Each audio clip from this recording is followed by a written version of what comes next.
চাওঁতে চাওঁতে ঘৰমুৱা হবৰ হ'ল মাঘৰ কুঁৱলী। মায়াবী ফাগুনে আঁকি দিব মিঠাকৈ আবেলি, নতুন ৰঙেৰে সজাই তুলিব ধৰাৰ বুকুখন, নতুনৰ সুবাসেৰে গুণগুণাব এটি চঞ্চল গীতে। সদৌতিলৈ ৰাতিপুৱাৰ একাজলি মৰমেৰে অনুভৱৰ তুলিকাত হেঁপাহৰ ফাগুন। ৰচনা কমল বৈশ্য, পাঠ চন্দন শৰ্মা। আকৌ আহিল মায়াবী ফাগুন, এমুঠি ধূলিৰ আবিৰ খানি বনৰ মধুৰ শ্যামলিমাত সানি দি উদাসীনতাৰ গীত। শুকান বালিত সৰাপাতৰ নাচে সোঁৱৰাই যাব নষ্টালজিকতা।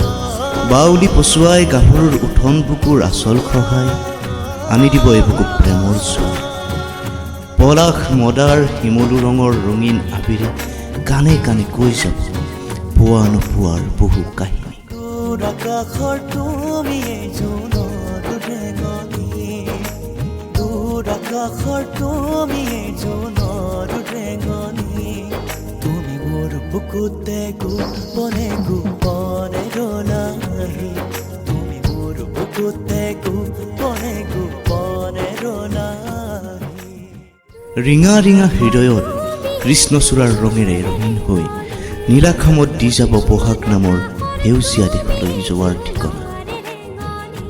খুলি দিব সেউজী বাটলৈ যোৱা সৃষ্টিৰ দুৱাৰ, যি বাটত ৰৈ থাকে মোহনীয়া সপোন দেশত ফুলি উঠা এপাহ এপাহৰ ফুল।